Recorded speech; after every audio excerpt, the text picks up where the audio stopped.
This episode is brought to you by our incredible community of listener supporters on Patreon. Our Patreon offers listeners exclusive archival content, extended episodes, and access to community conversations diving deeper with past guests. Your monthly pledge ensures that For the Wild has the funding to keep producing informative, thoughtful, and rooted conversations and programming. All funding supports our small team of creatives, podcast production, and special For the Wild projects like our zines and slow study courses. To support us on Patreon, please visit patreon.com/forthewild. Or if you would rather make a one-time donation or recurring donation outside of Patreon, please visit forthewild.world/donate. Hello and welcome to For the Wild podcast. I'm Ayana Young. Today we are speaking with Fariha Róisín. In our bodies, we are that living, sacred form of our ancestors. We continue in both a spiritual and a physical sense. I think all of these layers of sometimes harm and sometimes beauty, but it's sort of for us to kind of undertake and face in these lifetimes. At least that's what I have come to understand in my own healing journey.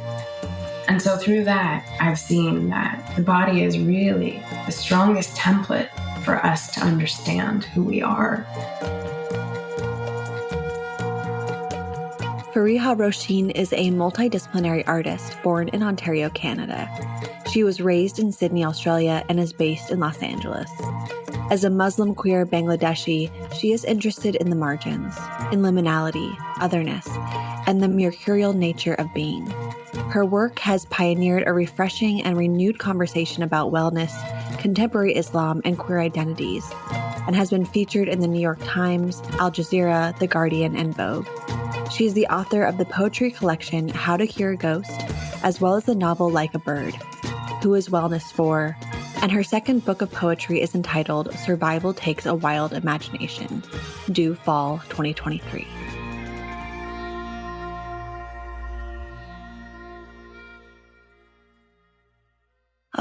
Fariha, I am really excited that we are connecting. And I'm just feeling really good to be here with you and looking forward to connecting. Yeah, me too. I feel like it's been a long time coming, so I'm really excited to be here. Yeah. Oh, I love that feeling. And I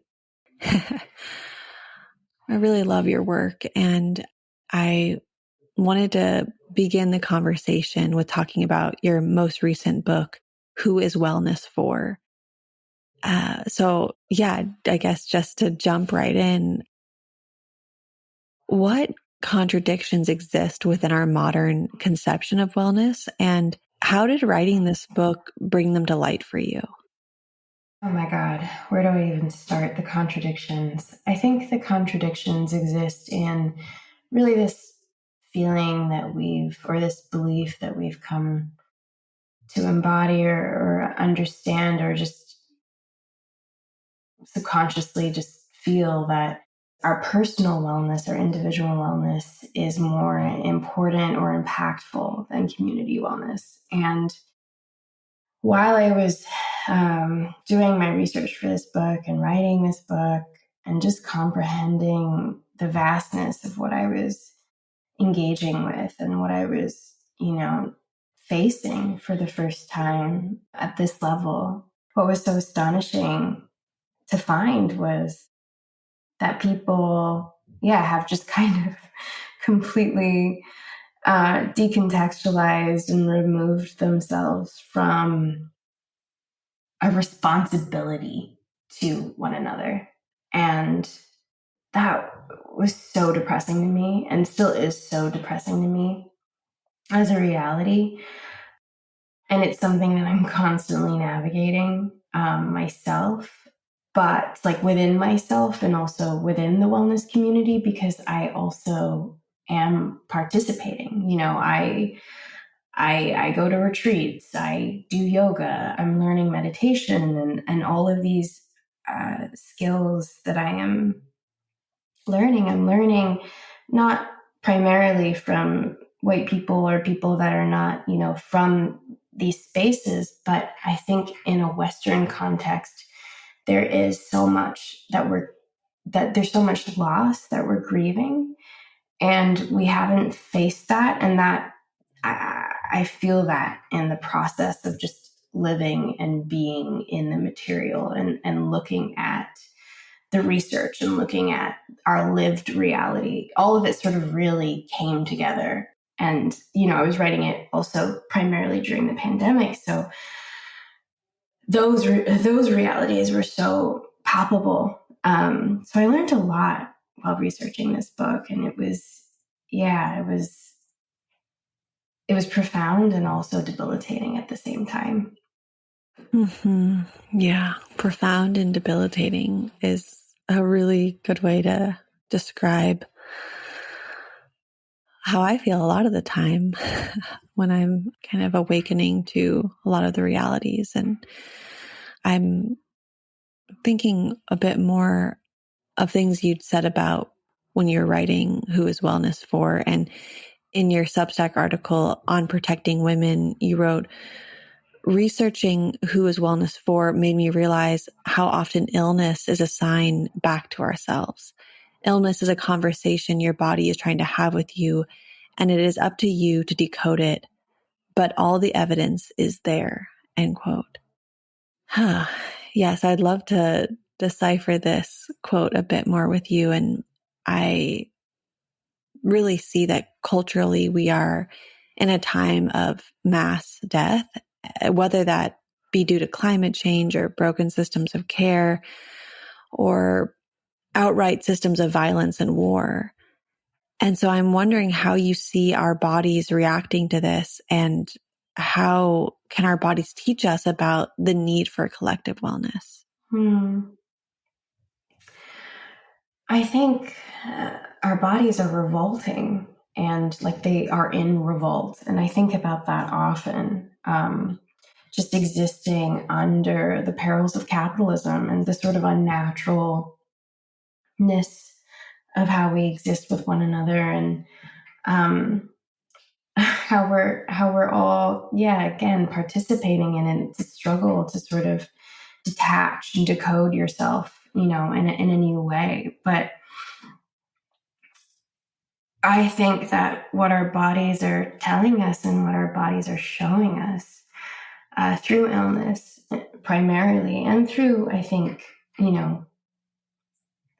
everything from grief to depression, are lighthouses back to ourselves. They're lighthouses back to our internal feelings and the way that we are inside of not just our brain, but, our emotions and our body. And our body is such a vessel and a vehicle for us to heal and better understand one another, because I think there's a reason that we are embodied in this lifetime, in this form, during the Anthropocene, during such tectonic times and such, just awe-inspiring times, because so much is happening at once. And of course, we're responding to that. We're responding to the deafening sadness of existing right now, and what sort of faces us with large scale ecological collapse, where I think many of us are, feeling that on multiple levels. And what I've learned from my body and from this, technology that I'm trying to understand within myself, a human technology or human skill, I'm allowing my body to kind of lead me each day, because I have a chronic illness, a chronic issue I've had since I was 14, and it's emotional, because it's learning how to humanize this experience that I was having that was so dehumanizing. Taught me so much about how I have to take myself more seriously, and therefore my pain more seriously, and what that pain was saying to me more seriously. And I think that's a larger conversation. That's me on a micro level, but on a macro level, the same thing is happening. Our land is suffering. We are suffering. We are more disconnected from one another than we ever have been before. Millions of people have died in this country since 2020, a couple of years ago.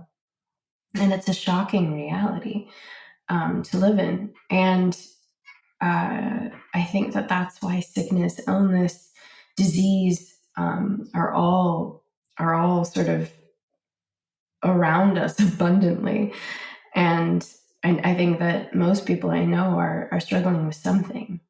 So, you can look at it and you can say, this is frightening. This is, this is unlivable. And all of those things are true. And I think what's been personally profound is that when I've trusted my body, when I've gone back to the body's own intuition, the body's knowledge, allowing the body to speak to me directly so I can understand all of these other fragmentations in my life, the more that I've done that, it's just allowed me to see that there's new pathways of potential and ability that I've never understood because I'd always lived and had a relationship with myself that was quite ableist and quite removed and disassociative. And I didn't like that I was always sick and I always had an issue with something. I had asthma or I had eczema or, it was one thing after another. And, I just completely always felt that my body was in revolt and I didn't understand why.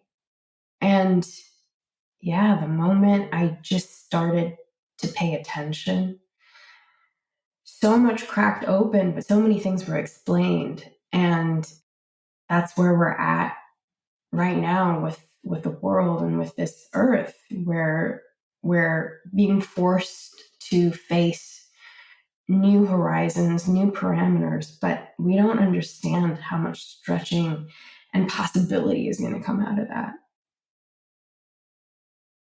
I think that was one of the actually most profound things I took away from writing this book. Mm-hmm. Yeah.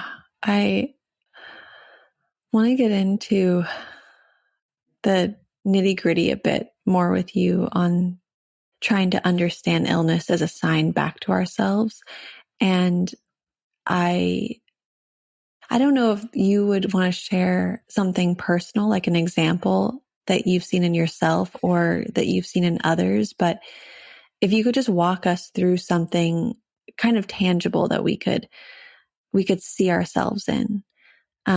Because I definitely am starting to kind of track myself and think, oh, when have I seen this in my own journey with my own healing, or even right now dealing with my own, I don't know what the word is exactly, and I want to be careful of what I say in that way. But yeah, I'd love if you could just kind of take us through a relatable example of this so that we could kind of feel it with you.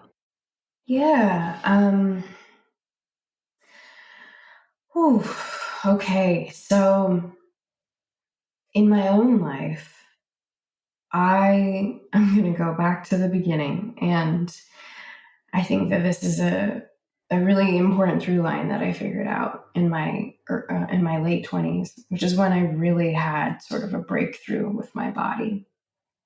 And so much of it was because it was the first time in my life where I had acknowledged to myself that I had been sexually abused as a child. And it was only one moment and experience that I was aware of at the time that I was finally allowing myself to have language around what had happened to me and also what the impact had been. And that's the most important part, actually, because my body had been in revolt for a very long time. And I assumed it was because it had failed me. I assumed because it was wrong. And it was extremely humbling. And it is such a current process. So it's not something that I've moved through completely or I'm at the other end. I think that these kinds of experiences are lifelong, and they're given to you as totems for knowledge and safety and keepsake. And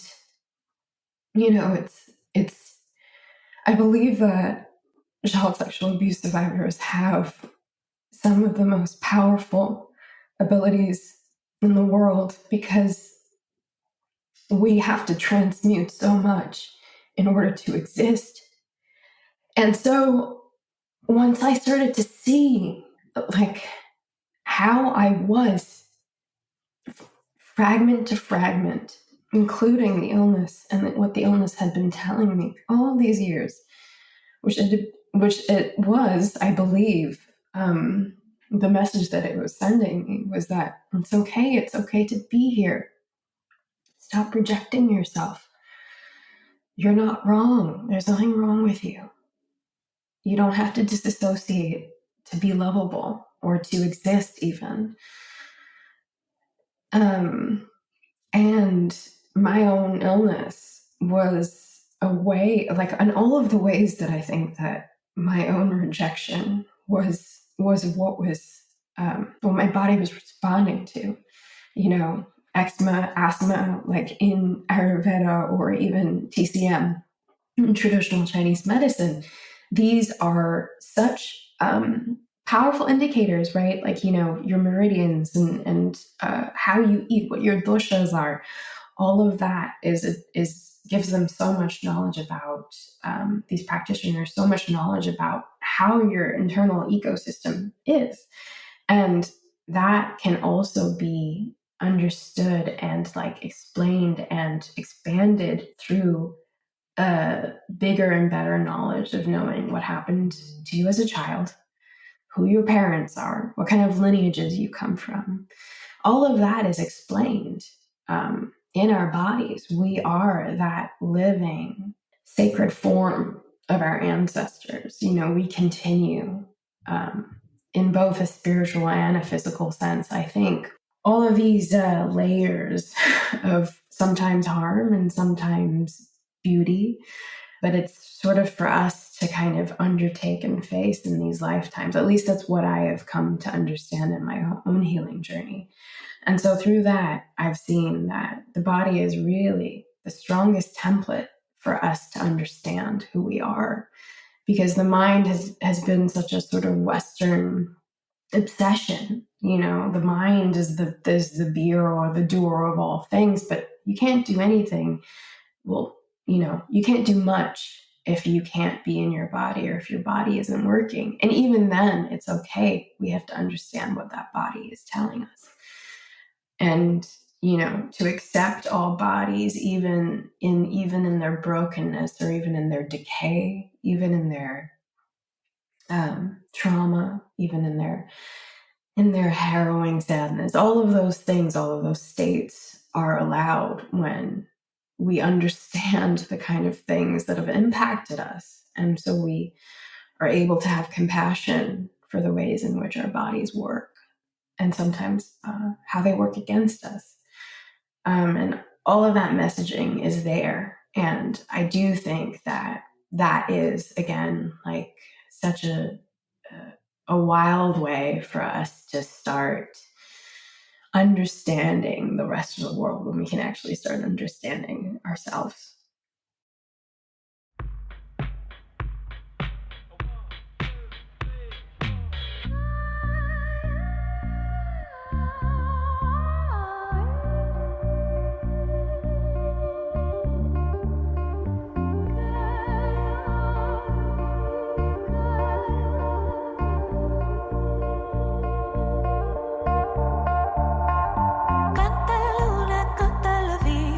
Was an eagle, now is a bee.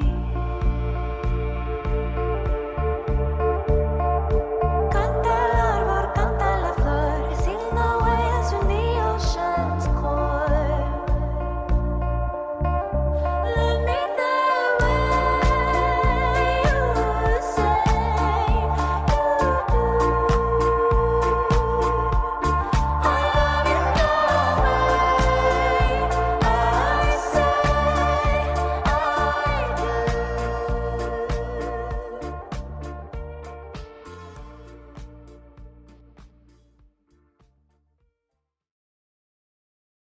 Thank you for sharing all of that. And oh gosh, there's so much there, but I really wanted to hone in on something that came up for me, which is about I've definitely been in that place in the last few months, just having to work my way out of those feelings of this may never end. And it's so scary, that feeling. Like when you're suffering and you're in pain, emotional pain, physical pain, and you think that there's no way out. And of course, now that brings me back to wanting to talk a bit more about faith. And your interview with Gossamer, you say, quote, "To me, we've lost that nuance of faith, and we've lost the room for the languidness that comes with faith. People should be able to have complicated relationships with what it means to be a person of faith," end quote. Yeah. So, I want you to talk to me about how can we bring in more complex understandings of what it means to be a person of faith? Yeah, I think that we're in like pretty godless times. And I think capitalism has taken over our relationship with God and what that means, the divine.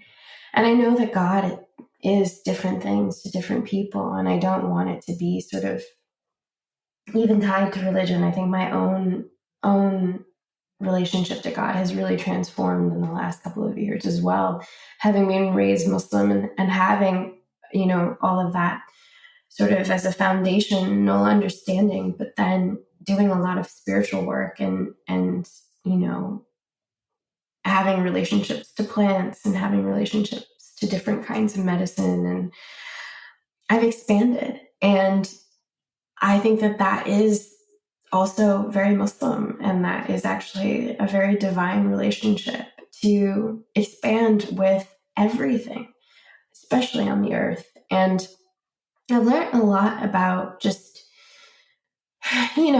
so many of our faiths, so many of our indigenous technologies and spiritual cosmologies were created or came from the elements. And it's what you were saying, wind, water, fire, earth, we have divorced ourselves from the earth, believing that we're better than her, believing that that's what intellectual capacity means. It means, a human man's evolution means disconnecting from nature, when in fact nature is the entire blueprint for how we exist.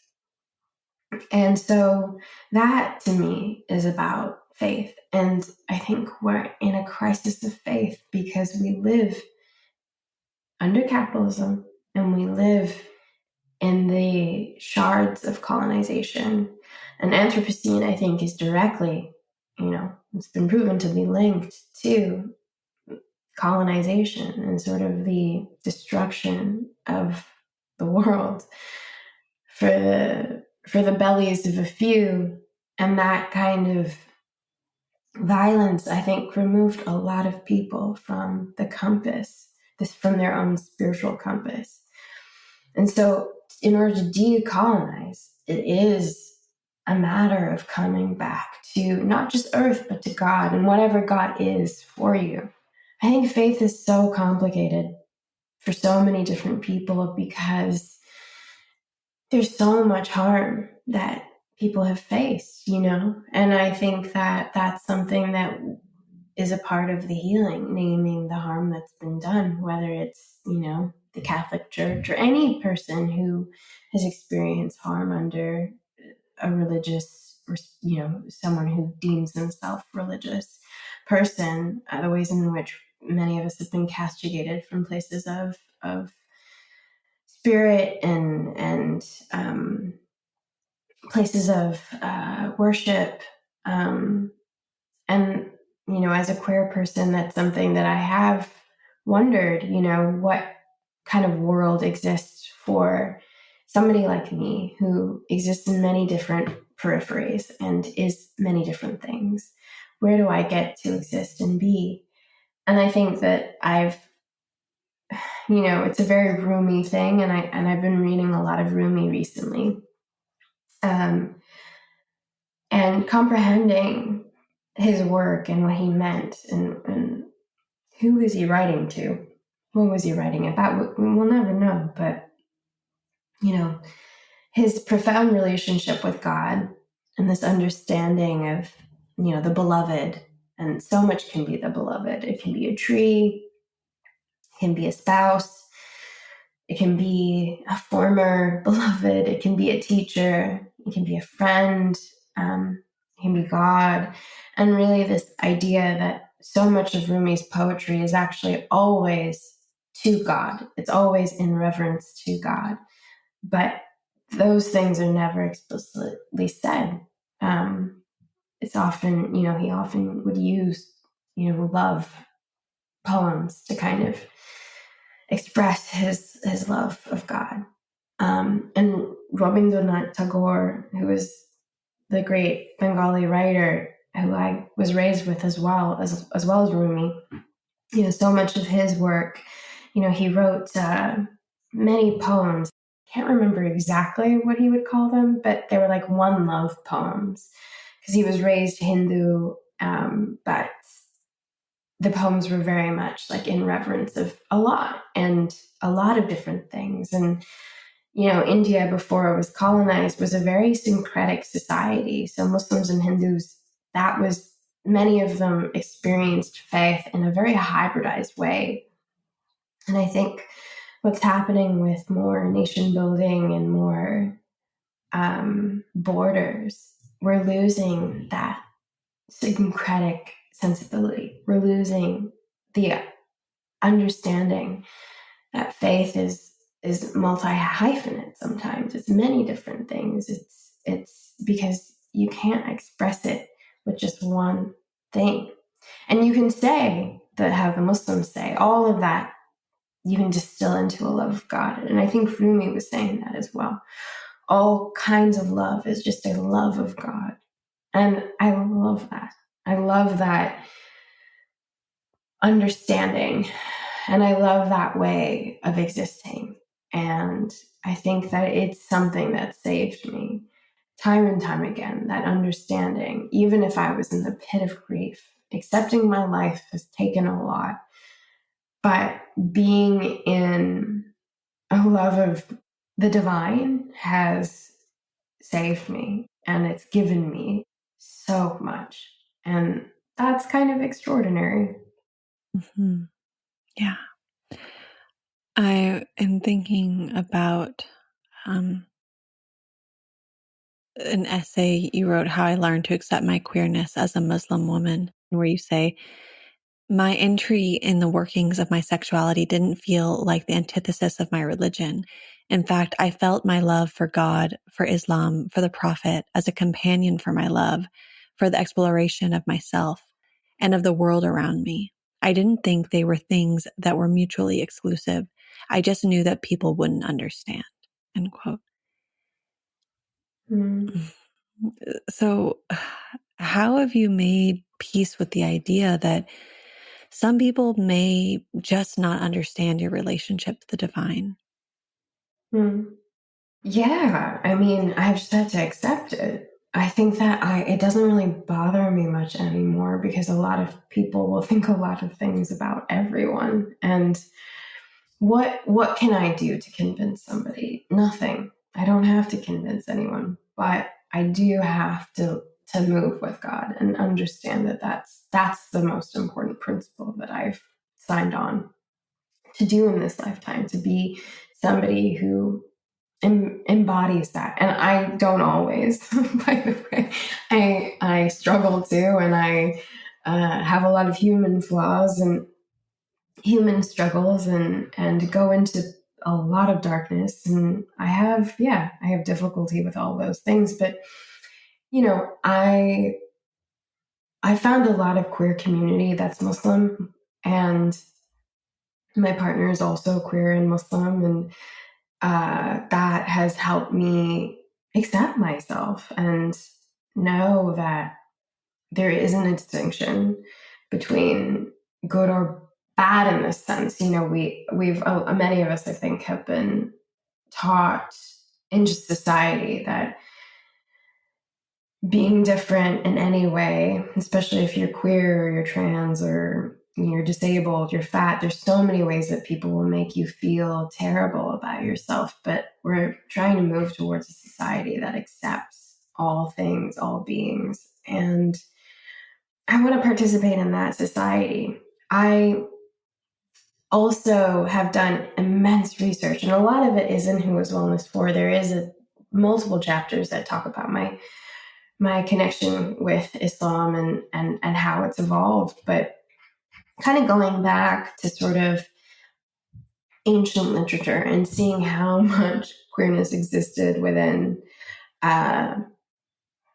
Islam, especially when it was in India through the Mughals. And but Caliph al-Mansur and al-Mamun, which were early Abbasid caliphates, all of them had sort of queerness in their courts. And it was, some of them had queer lovers.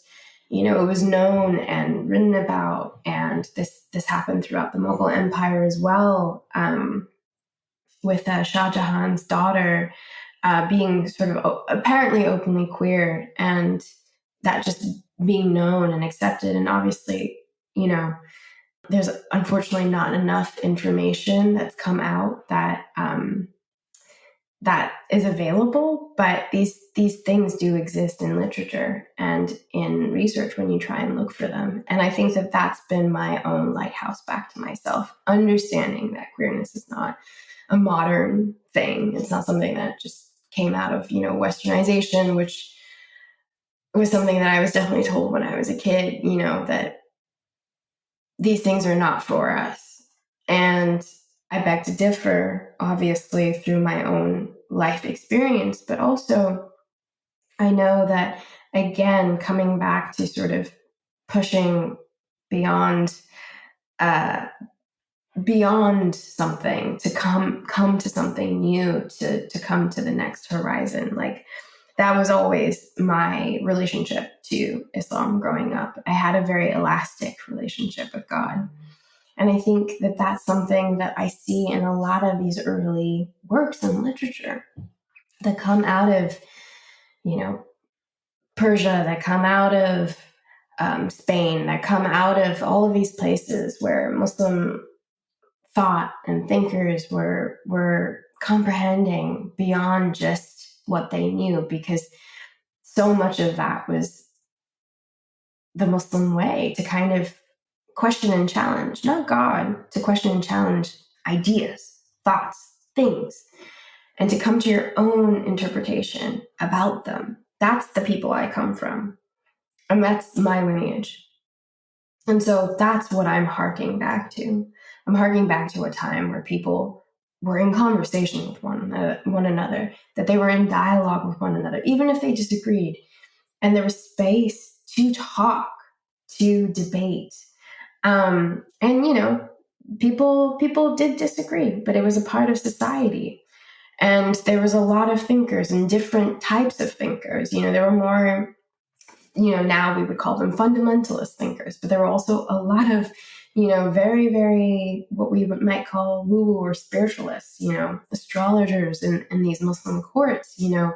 Islam is very rooted to the solar system, and God is in the heavens and beyond just, the heavens, actually, though. It's beyond. In Islam, there's like a very comprehensive understanding of this cosmology that exists. And I think that that's something that I was lucky enough through my dad. He didn't give me all of this material, but he's a professor and a very, very interrogative and divine student. And he wants to know things, and he wants to also learn things and comprehend things and talk about things. And I think I became his friend in that way.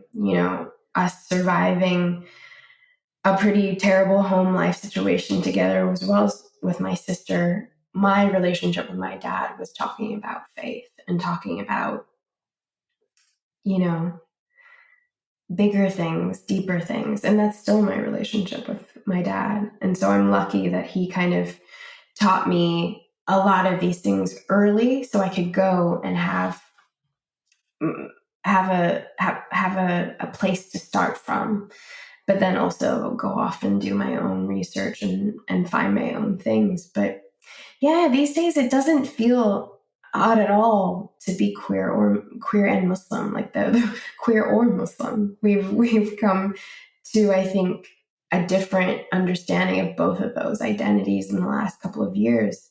But there's so much more work to be done, and I consider myself humbly a person that is trying to do the work to show that, to show the connections as well as the beauty that exists in just us being who we are and accepting and loving each other regardless of how different we are. And yeah, I try and live my life like that.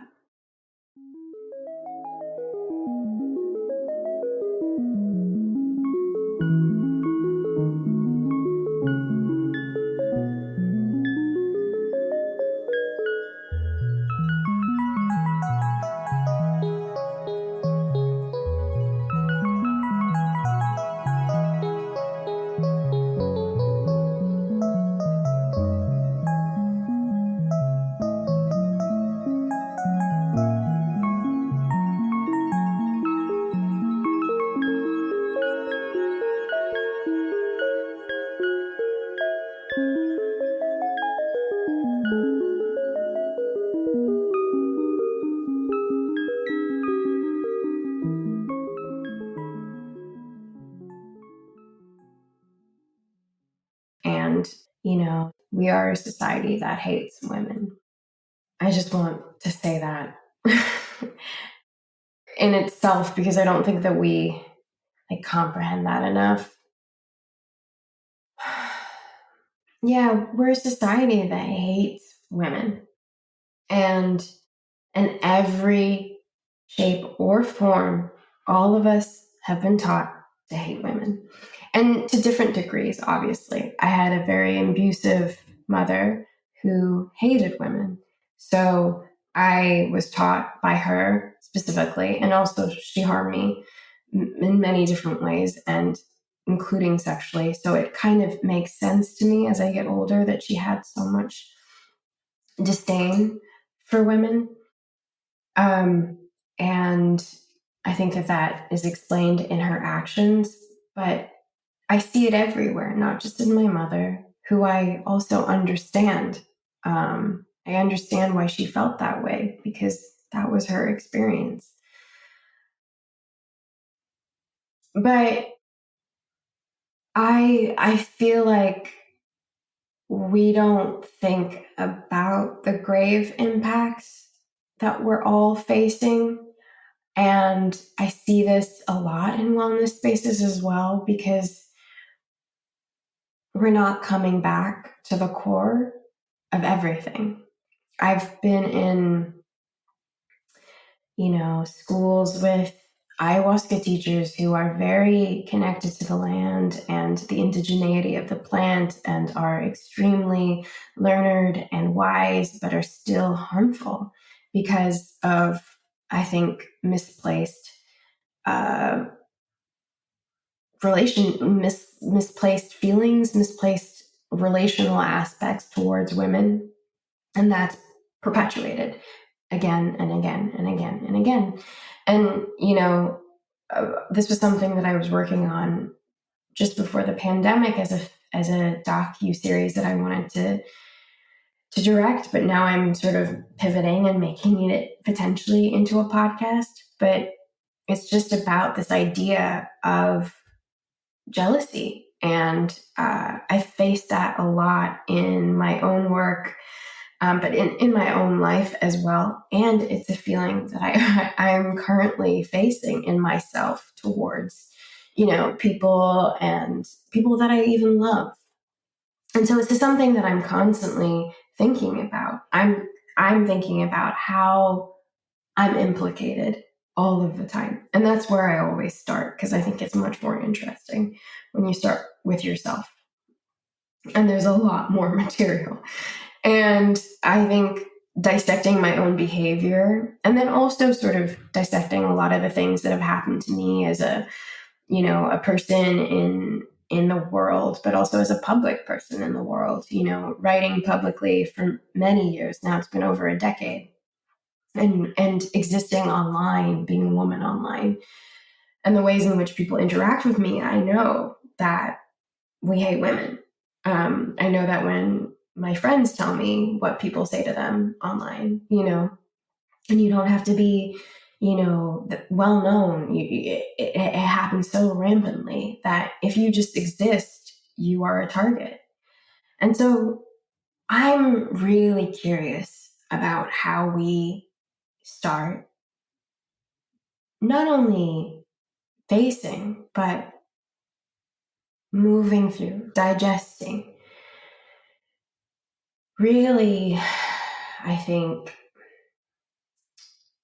using this disconnection, and it does at times feel like a travesty, because, we can go into sort of Sylvia Federici's work and talk about, the Caliban of the witches and the ways in which I think, and she does too, and I think many scholars around the world would agree that the witch hunts and the destruction and the murder of women and witches around the world was, I write about this in Whose Wellness For. It was the fourth epistemicide. And epistemicide is the word for the destruction of knowledge. And the murder of witches across the world was the fourth epistemicide. The piece that you're referencing, I was trying to metabolize, yet another serial killer, murdering, multiple women across decades and not being caught. It just really disturbed me how common it is that the murder of women is just known and accepted across the world. Like, this is not an American problem. This is a global phenomenon that we have all accepted. And, I come from a land that experienced a genocide not too long ago in 1971, and 400,000 women were reportedly genocidally raped by the Pakistani army. That kind of legacy of hating women, and that is the largest documentation of rape, of mass rape, ever in the history of mankind. That is my legacy. That is where I come from. So how do we accept that? And how do we begin to face that? I think it goes back also to what you were saying about illness. How can we believe that we are not ill, or that there's no reasons for us to be in these bodies when we come from these lineages? And all of us are coming from some kind of lineage, and harm and pain and struggle. And it's just, there's a lot at the foundations of all of this that I'm trying to untether from and see clearly. So as we move forward, as we begin to reimagine, as we begin to rebuild our futures collectively with one another, we can start to see how we are perpetuating harm, and we can end it. And I think that is the key. And we can speak all we want about, love and healing and wellness and whatever, self-care, great, good for you. How are you showing up for your community? And that comes back to, how are you showing up for yourself outside of capitalism, outside of what you're buying yourself, outside of therapy, outside of all of these things that sadly we all need to a certain degree, and many of us cannot afford. Outside of all of that, how are you with yourself? How do you speak to yourself? Do you validate your own emotions? Do you validate your own feelings? Are you jealous? Why are you jealous? What is that jealousy trying to tell you? What is it trying to speak to you? All of these things, I believe, are showing us something deeper about who we are and how we can be and how we can move forward with one another. And I think all of that kind of does come back to how we feel about women. Mm-hmm. I think I'm going to paraphrase you wrong right now because I'm forgetting the exact word, but I think you said, is it this culture hates women? Or we are a society that hates women. Yeah, that really, like I felt you say that in my body. And of course, I want to find ways that that's not true, or, I don't want to believe that. And it also then reminded me of a friend who had given birth in the last few years. And she said basically that same exact thing during her birthing process, how much this culture hates women. And I was really, I don't know the word, but pained by that. And it's been interesting hearing you talk about some of the historical references, both modern and in the past, of examples of that. But I guess what I was thinking when you were speaking, one of the questions that had come up for me was, why? Why? Where did this start? Is it control? Is it, I'm just trying to understand where this comes from, because I think that can help us shift it, like shift our mindsets and our indoctrination of that. I think it came from capitalism. I think it came from the idea, because it is ancient in many ways. Like, absolutely, like hating women has existed in different cultures throughout time, but I think it also hasn't. And there's been a lot of matriarchal cultures. There's been a lot of divine worship of women, and even in Western civilization, up until the introduction of capitalism and sort of this understanding that women could be owned, that sensibility, I think, really shifted at least the Western trajectory. And that's the most important, I think, part of understanding like how we can break free from it. Because I think a lot of us just need better examples. I think it's actually like as simple as, what does it mean to live and embody loving women? And how can we become that for ourselves and for each other? I don't think pop culture, social media, anything that we exist in or have a relationship to has positive or devotional relationships to women. It's very niche still. I mean, think about it. Like, I feel like I have a very diverse group of friends in many different ways. And so many of us still find ourselves implicated in the mistreatment of women. And I think that that's like, when you see it in your own circle, you see it with your own friends. But yeah, I think a lot of it is about being accountable to one another. It just comes back to accountability. Even this idea of, sacred reciprocity and what does that mean? That, I think, comes back to like, how do you treat someone? And if you're being self-aware about how you treat people and you're being accountable to them, then I think that those things just get easier to track.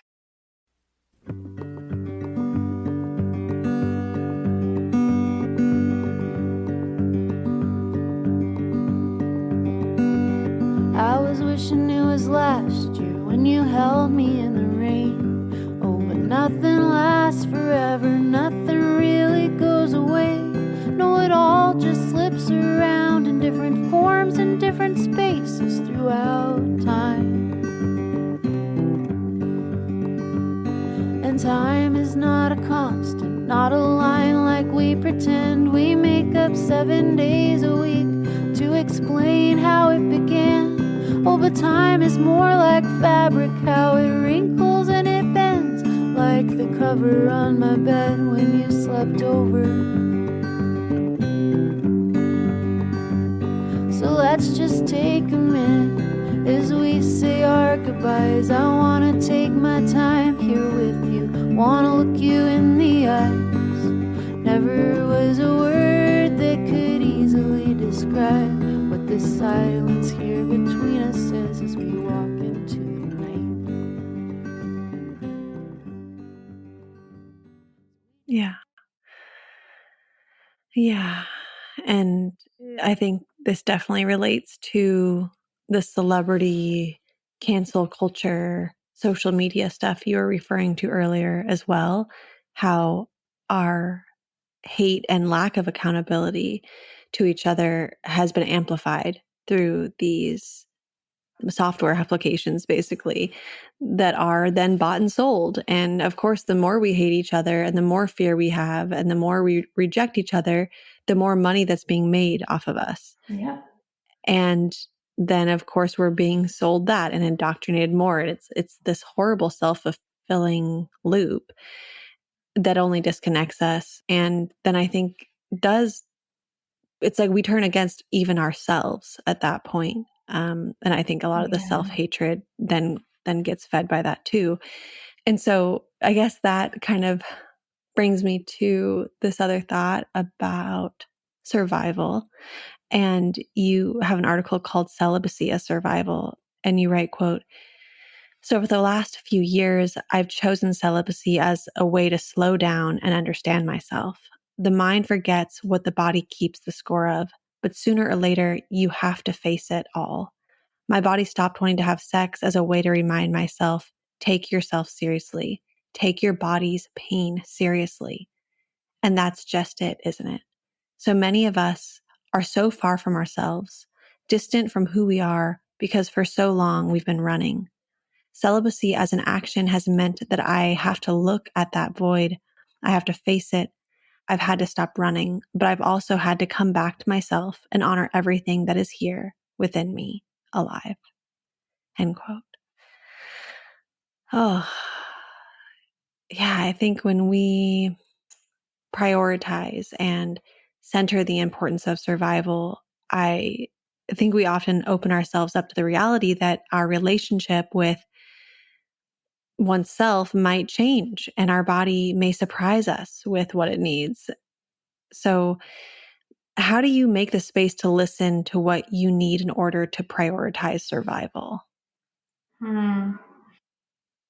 Well, I think it just comes back to the body. Like the body is the template and the body is the guide. It's interesting, like even about motherhood, I've had to, I always wanted to be a mother ever since I was a child. And I think a lot of it had to do with the fact that I had a really bad childhood with my mother. And so I wanted to rectify that. I wanted to give love. I am somebody who has always just wanted to give my love to people, and it's got me into a lot of trouble. But in the last couple of years, especially as I've, really come back to the body and forgiven the body and forgiven my body, come, to some kind of embrace or just softness with myself, a tenderness that's arrived through acceptance, surrender. In that experience, I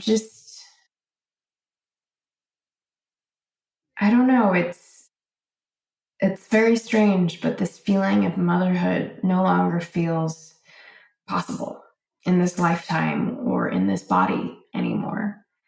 And that has been my listening to myself. And it's something that I had initially a lot of grief over because I didn't want to lose this thing and this like tangible connection to my own femininity or, a possible way that I could actually heal my lineage.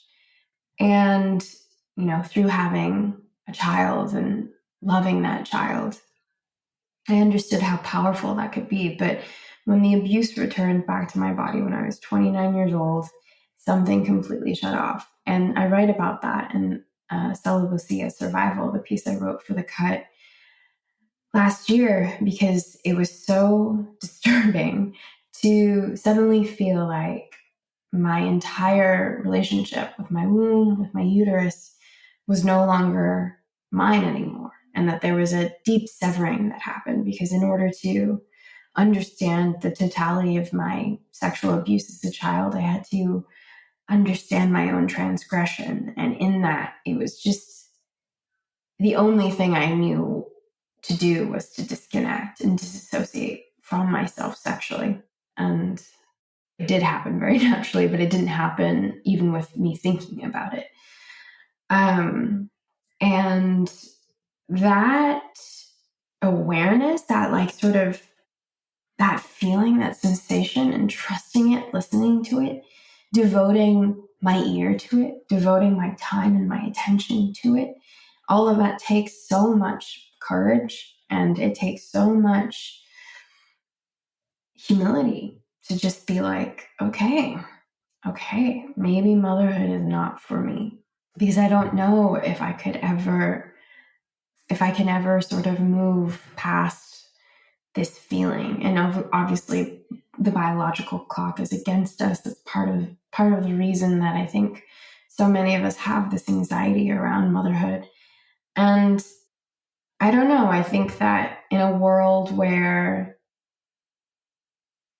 there's so much harm that's been done by mothers silently, I want to support the mothers that are in my life and support the children that are in my life however much I can, and accept sort of my own pathway to healing and potentially just reparenting myself, using that love and that devotion that I've wanted so badly to put into somebody else. What if I use that energy and put it back into myself? And I think that's really where I've been. Who is Wellness For felt like a birthing of something violent and necessary. And, Like a Bird, my novel that I wrote in 2020, it came out in 2020. I had been writing that book for 18 years, and it also felt like a birth. And obviously I don't know what it's like to actually give birth and carry into full term. I have a deep respect for mothers and what they do. But I think I've just come to my own agreement with myself, and it feels good. I feel like that's what it means to just listen and trust, just to know that your path will look however it needs to. And if you are trusting and listening to yourself and to the divine, to whatever messages that are trying to communicate with you, because everyone is, I think we're all trying to be communicated to by somebody, and whatever our destinies are, I think it's important to listen to that. I think we always know deep inside what is meant for us and what is not meant for us. And that's the human story. That is human evolution, coming to that self-knowledge and knowing that there are always other chances and other options and other lives and other trajectories. And I think that's why I'm, queerness and being queer in every way that I am, thinking queerly is about expanding in that way too. It's like expanding to become much more than what I ever felt was determined for me before, but actually just like trusting what is coming and what is being shown to me. That has been the gateway to my own survival and to my own, honestly, thriving. I don't feel like I'm just surviving anymore. And I think it has so much to do with attaining trust and spirit and love, and knowing that growth is good, and seeing the signs of the earth and seeing the signs in myself as signs to just follow. And if I do that, then I'll be okay. And that has really proven right for me. And yeah, it feels good. Mm-hmm. Thank you for sharing that with us. And I think so much of the healing journey for many of us, everyone I know, is about reparenting themselves in some way or healing. And as we conclude, I want to thank you so much for your vulnerability and openness in this conversation. And just want to give you a chance to share any final reflections on maybe the power of vulnerability or anything else that's on your mind. I think vulnerability saves us. I think that I'll give a personal thing in the spirit of vulnerability. I see this even in relationship with my partner, where we will disagree on things and I will feel so angry and so rageful about something and so right. And it is something that I've been experiencing a lot in this relationship, because I think when you are in a relationship, I wasn't in one for a very long time. I was celibate and I was really not wanting to date anyone. And then I found someone I really wanted to date. And within that, I realized that there was a lot of life lessons that I hadn't learned. And I think when you disagree with someone, and especially when you feel righteous, and when you feel like, you have the right theory or the right concept or whatever, you're holding on to something. I think that it's so helpful and easeful to use vulnerability in that moment. And it's funny, like I've been saying that a lot to my partner recently, just use vulnerability, because when you speak to me vulnerably, my heart, you're speaking to my heart, and then I can speak to yours. And that makes me think of something that my therapist has talked to me often about, how all adults really, when they are disagreeing or when they're fighting with somebody, or when they're struggling with somebody, a lot of the time, a child self is actually there, not the adult self. So the child, the fractured child, the triggered child, the sad child, that child has overtaken the adult. And they're moving from that space. And I think that we are still uncovering and unlearning and learning, relearning so much about ourselves and the planet, and how we exist in relation to the earth and others.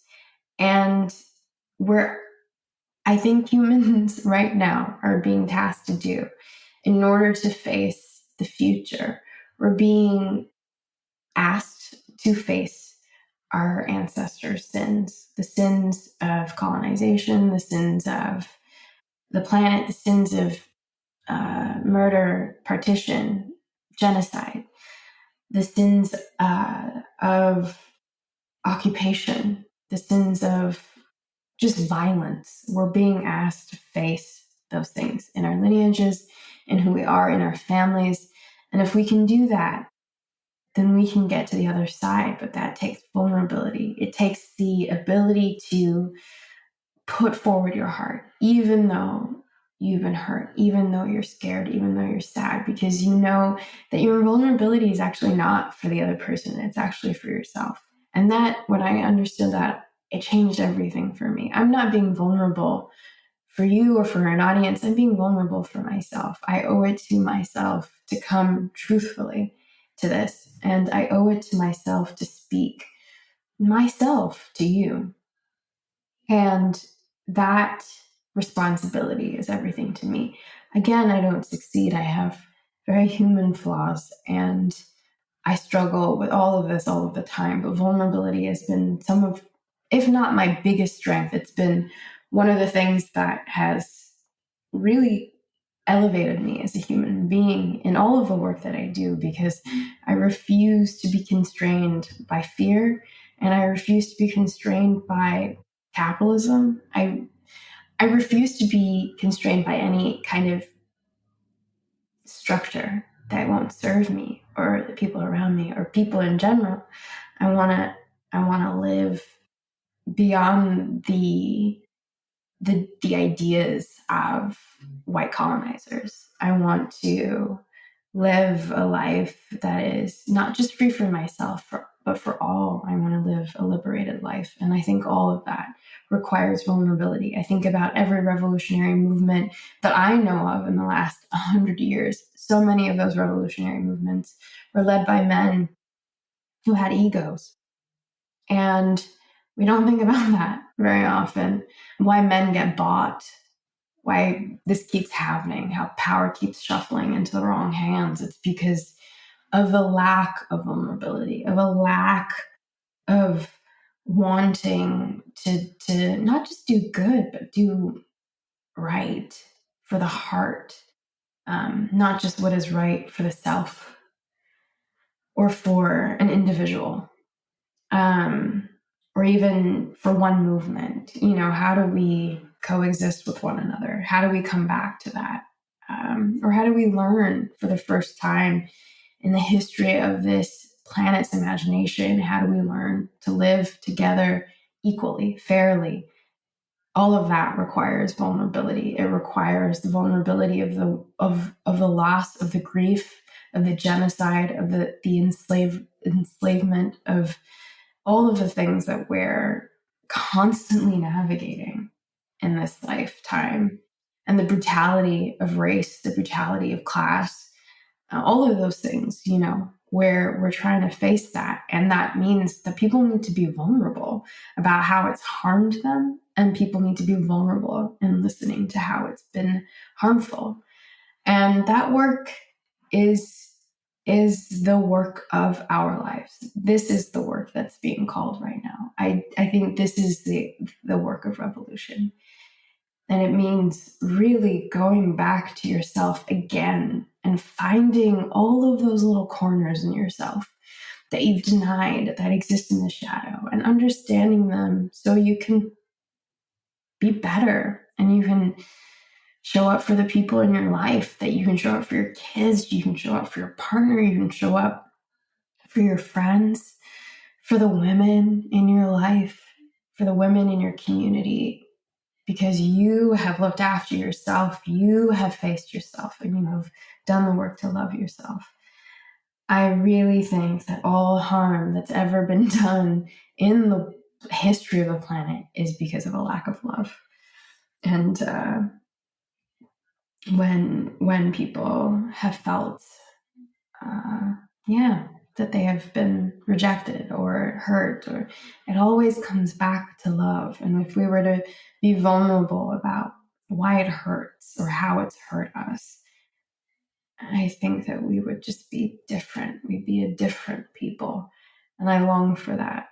I long for that kind of connection. So if I can't have it with others, I might as well have it with myself, and I can have it with anyone else who wants to have it with me. But this is how I exist, and this is how I want to exist. So vulnerability is everything to me. Mm-hmm. Thank you so much for this. Oh, yeah, this has been really heartening, and I feel changed. I feel like the way I'm leaving this conversation is not how I entered it, and I can see my day already unfolding differently. So yeah, I appreciate you so much. I appreciate you so much, and the work that you're doing is so important. And I'm so grateful to have done this with you. Thank you for asking me. This was so beautiful, truly. Thank you so much.